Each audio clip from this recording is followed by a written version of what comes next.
Hello friends, welcome back. जैसे पिछले video में हमने देखा था साइनअप का, मगर जब यूज़र साइनअप करता है और लॉगिन भी होता है, फिर भी दोनों वाले बटन ऐसे रहते हैं, वहाँ पे कोई चेंज नहीं होता।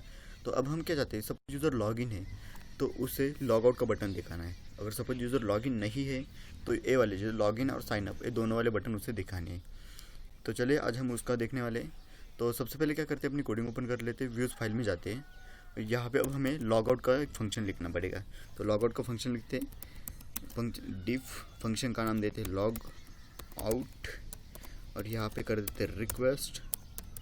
और अब क्या करते हैं कि टेस्ट करते हैं, अगर रिक्वेस्ट पोस्ट होगी तो यहाँ चेक करते हैं if request dot method is equal to post होगी तो क्या करेंगे हम, तो करेंगे ऑथ डॉट लॉग आउट, और यहाँ पे हम रिक्वेस्ट को पास करेंगे।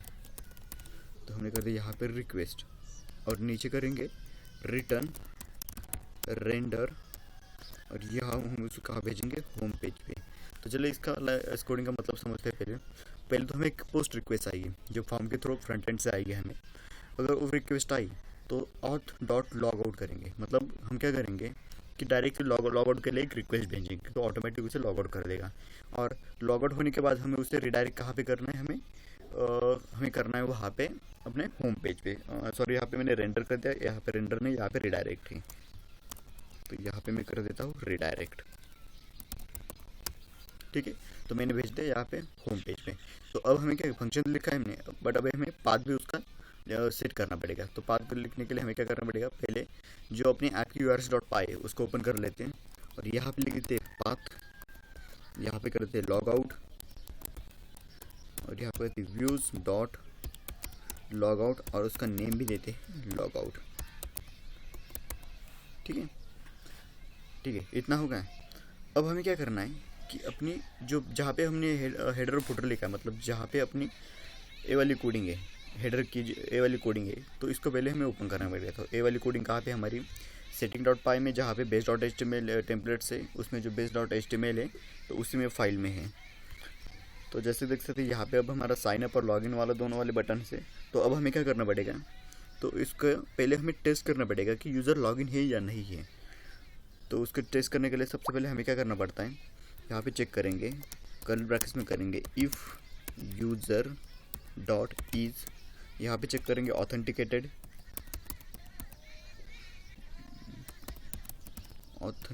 करेंगे यहाँ पे। अगर यूज़र ऑथेंटिकेट होगा तो हमें ए वाला दिखाएंगे, फिलहाल के लिए हम उसे एम्प्टी रख देते। अगर यूज़र ऑथेंटिकेटेड नहीं है तो हमें कौन सा वाला दिखाना है, ए वाले साइन अप और लॉगिन वाले, हमें ए वाले दोनों वाले बटन दिखाने हैं। तो यहाँ कर देता हूँ मैं एंड एफ, ठीक है। अगर यूज़र लॉगिन होगा तो इसे यहाँ पे जो हम लिखेंगे, यहाँ पे एक बार हम क्या करते हैं, यहाँ पे लॉग आउट का भी बटन ऐड कर देते हैं। तो मैं इस वाले को कॉपी कर लेता हूँ, लॉगिन को कॉपी कर लेता हूँ, और यहाँ पे ऊपर पेस्ट कर दूँगा दोनों के बीच में, और इसका नाम चेंज करूँगा, इसको करूँगा लॉग आउट, ठीक है। और ये वाली यूआरएल है, मैं इसको एक बार डिलीट कर देता हूँ क्योंकि इसकी अभी ज़रूरत नहीं है हमें, ठीक है। अब क्या होगा, अगर यूज़र लॉगिन होगा तो उसको ए वाला दिखेगा, ए लॉग आउट वाले दिखेगा। अगर यूज़र लॉगिन नहीं है तो उसे ए दोनों वाले दिखेंगे, एक दिखेगा साइन अप का, दूसरा दिखेगा लॉगिन का।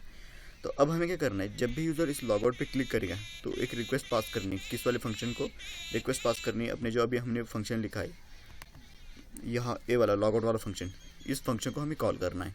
तो वो करने के लिए हमें क्या करना पड़ेगा, यहाँ पे एक हिडन फॉर्म बनाना पड़ेगा।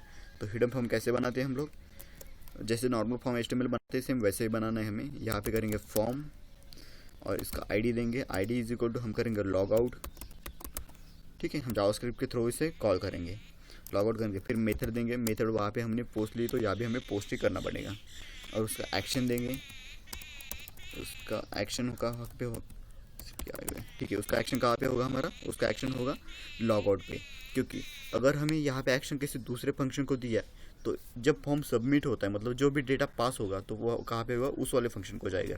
तो यहाँ पे हमें उसकी यूआरएल देना पड़ेगा, हमें उस फंक्शन का पाथ देना पड़ेगा। वो कैसे करते हैं, यूआरएल देंगे हम यहाँ पे करेंगे लॉग आउट, ठीक है, curly bracket percentage curly bracket complete, इतना होगा, ठीक है। अब हम क्या करते हैं, फॉर्म को क्लोज कर देते हैं, ठीक है। अब यहाँ पे हमें क्या करना पड़ेगा, यहाँ पे अब हमें एक इनपुट लिखना, हिडन इनपुट चाहिए अभी। तो हिडन इनपुट कैसे करते हैं, इनपुट टाइप करेंगे इज इक्वल टू, इसको करेंगे हिडन, ठीक है। बस हमें इतना ही करना होगा। बट जैसे देख सकते हैं यहाँ पे अब फंक्शन है, बट यहाँ पे हमने कोई बटन ऐसा कुछ भी दिया नहीं है, तो उसको अब कॉल कैसे करेंगे, उसको इस वाले फॉर्म को हम सबमिट कैसे करेंगे। तो अब हमें जावास्क्रिप्ट के थ्रू यहाँ से हम उसको सबमिट करेंगे। तो उसको सबमिट करने के लिए अब हमें क्या करना पड़ेगा, यहाँ पे लिखना पड़ेगा जावास्क्रिप्ट लिखा। अब हमें लिखना है कर्ली ब्रैकेट्स में डॉक्यूमेंट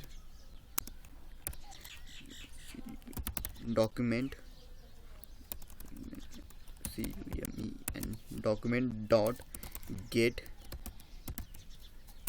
एलिमेंट बाय आईडी करना पड़ेगा, क्योंकि यहाँ पे हमने आईडी दी है। अगर हमने क्लास दिया होता या दूसरा कोई दिया तो वहाँ पे हमें सेम उसका देना पड़ता, क्लास का हमें डिफाइन करना पड़ता, ठीक है।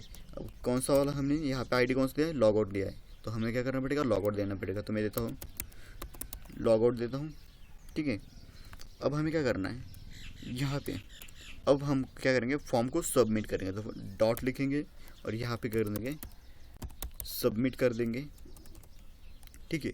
और यहाँ पे हम करेंगे ब्रैकेट और कर्ली ब्रैकेट्स कंप्लीट करेंगे। तो ठीक है, इतना हो गया। अब जैसे देख सकते हैं, ठीक है। अब एक बार हम कोड को टेस्ट कर लेते हैं। मैं एक बार पेज को रिफ्रेश कर देता हूँ, ठीक है। देखते सर्वर चालू है नहीं अपना, ठीक है। अपना सर्वर भी चालू है, लोड हो रहा है अभी। सो अभी फ़िलहाल के कोई यूज़र है नहीं, तो मैं पहले क्या करता हूँ, लॉगिन कर लेता हूँ, ठीक है। यहाँ पे डालूंगा मैं अपना यूज़र नेम, इसको लॉगिन कर लूँगा, ठीक है। लॉगिन कर मैं जैसे देख सकते हैं यहाँ पे अब लॉग आउट बटन आ गया है, यानी कि यूज़र अभी लॉगिन है। जैसे मैं इसको क्लिक करूँगा तो ऑटोमेटिकली ये लॉगिन होना चाहिए। तो लॉगिन करने के लिए मुझे, जैसे मैं इसको क्लिक करूँगा तो लॉग आउट होना चाहिए। तो मैं इस पर क्लिक कर देता हूँ, ओके। सो जैसे देख सकते हैं यहाँ पे एक एरर आया है, CSRF का टोकन आया है, मतलब हमने अभी CSRF टोकन इसमें डाला नहीं है। तो वो कहाँ पे डालना पड़ेगा, हमें जो फॉर्म है फॉर्म के यहाँ पे डालना पड़ेगा, ठीक है। यहाँ पे मिला तो कर्ली ब्रैकेट्स %CSRF टोकन। तो आखिर हम CSRF टोकन क्यों डालते हैं, कि जो क्या होता है कि फॉर्म के जरिए जो अटैक होता है तो उसको ये CSRF टोकन के ज़रिए हम उसको रोक सकते हैं। ये बाय डिफ़ॉल्ट जांगो में आता है, इससे हमें कुछ करने की ज़रूरत नहीं पड़ती। जब भी हमेशा एक बात याद रखना, जब भी आप फॉर्म में लिखोगे, फॉर्म में हमेशा कंपलसरी होना ही चाहिए, ठीक है। तो एक बार फिर कोड को फिर से टेस्ट कर लेते हैं। फिर से मैं क्या कर देता हूँ, अभी होम पेज पर जाता हूँ, ओके। ओके, हमने यहाँ पे गलत का स्पेलिंग लिख दी शायद, उसकी वजह से ए वाला एरर आए। CSRD कर दे, यहाँ पे CSRF है, ओके। अब फिर से एक बार पेज को मैं रिफ्रेश कर देता हूँ, ओके। यहाँ पे आ गया अपना लॉग आउट बटन। तो मैं क्या करता हूँ, अभी लॉग आउट बटन पर क्लिक कर देता हूँ, ठीक है। जैसे हमने लॉग आउट कर दिया तो यहाँ पे साइन अप और लॉगिन का पेज आ गया, यानी कि अभी हमारा log out function properly work कर रहा है। सो फिलहाल इस वीडियो में इतना ही। नेक्स्ट वीडियो में अपनी सीरीज़ को कंटिन्यू करेंगे। Have a nice day.